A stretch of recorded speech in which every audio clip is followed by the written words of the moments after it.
Mythes et légendes.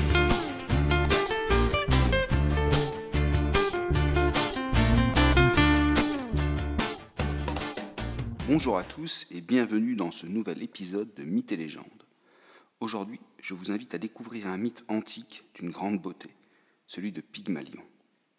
L'histoire se déroule à Chypre, cette île de Méditerranée. Un grand sculpteur et roi y vit. Il se nomme Pygmalion. La qualité des sculptures qu'il réalise émerveille tout le monde, et notamment les femmes, qui souhaitent devenir sa reine ou son modèle. Pygmalion est bien conscient des avances et des désirs des femmes qui se rapprochent de lui, mais il les repousse toutes.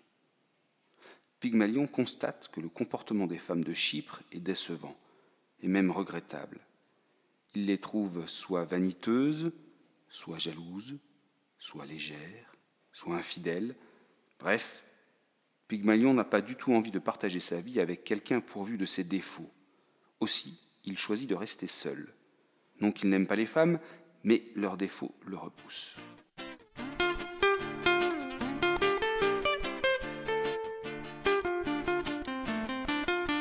Pygmalion retourne ainsi à son atelier et réalise bientôt une magnifique sculpture en ivoire. Il s'agit de la sculpture d'une femme. La sculpture est une perfection, tant du point de vue de ses formes, de ses contours, du lissé de l'ivoire. De plus, jour après jour, il revient à son atelier et améliore encore sa statue. Il la peaufine, il se remet à l'ouvrage. La statue devient absolument parfaite, sans aucun défaut. Pygmalion, une fois le travail achevé, se recule un peu, regarde la sculpture, cette parfaite statue. Il la trouve tout à fait admirable. Il n'a jamais rencontré une femme aussi belle, une femme sans aucun défaut. Le sculpteur la regarde longuement, se rapproche d'elle, il la touche, il l'admire, il va même jusqu'à l'embrasser. Bref, Pygmalion est totalement tombé amoureux de sa sculpture. Cette femme d'ivoire prend dans son cœur la place d'une femme réelle. Les jours passent et ses sentiments amoureux se renforcent. Voilà que Pygmalion apporte des fleurs à sa statue, qu'il l'embrasse encore, qu'il lui offre et qu'il la pare de bijoux. On peut dire qu'il devient au sens propre fou amoureux. Cependant, il prend bien conscience que cette femme idéale, parfaite, est immobile, irréelle, et qu'elle n'éprouve ni émotion ni sentiment. Cette situation, bien sûr, le remplit de tristesse. Son amour est immense, mais non réciproque, non partagé. Aussi, il décide d'aller au temple d'Aphrodite, la déesse de l'amour et de la beauté, pour l'implorer de lui envoyer une femme aussi belle et parfaite que sa statue.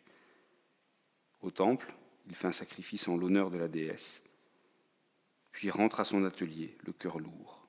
« Oui, se dit-il, je suis amoureux d'une statue, mon amour est vain. » De retour chez lui, Pygmalion retourne voir sa statue. Elle est divinement belle, mais terriblement immobile. Il s'approche, il l'embrasse comme un dernier baiser, puis il la serre dans ses bras, et soudain, il sent le cœur palpiter sous la peau douce et tiède de la statue. Il se recule brutalement et voit sa statue devenue femme de chair. En effet, Aphrodite, émue par sa demande et admirative du talent du sculpteur, a accédé à la demande de Pygmalion et a donné vie à la statue. Pygmalion nomme sa statue devenue femme Galatée. Ils se marient tous deux en présence de la déesse, en présence d'Aphrodite. Voilà un mythe qui finit bien. Cependant, on pourrait avoir une réflexion critique.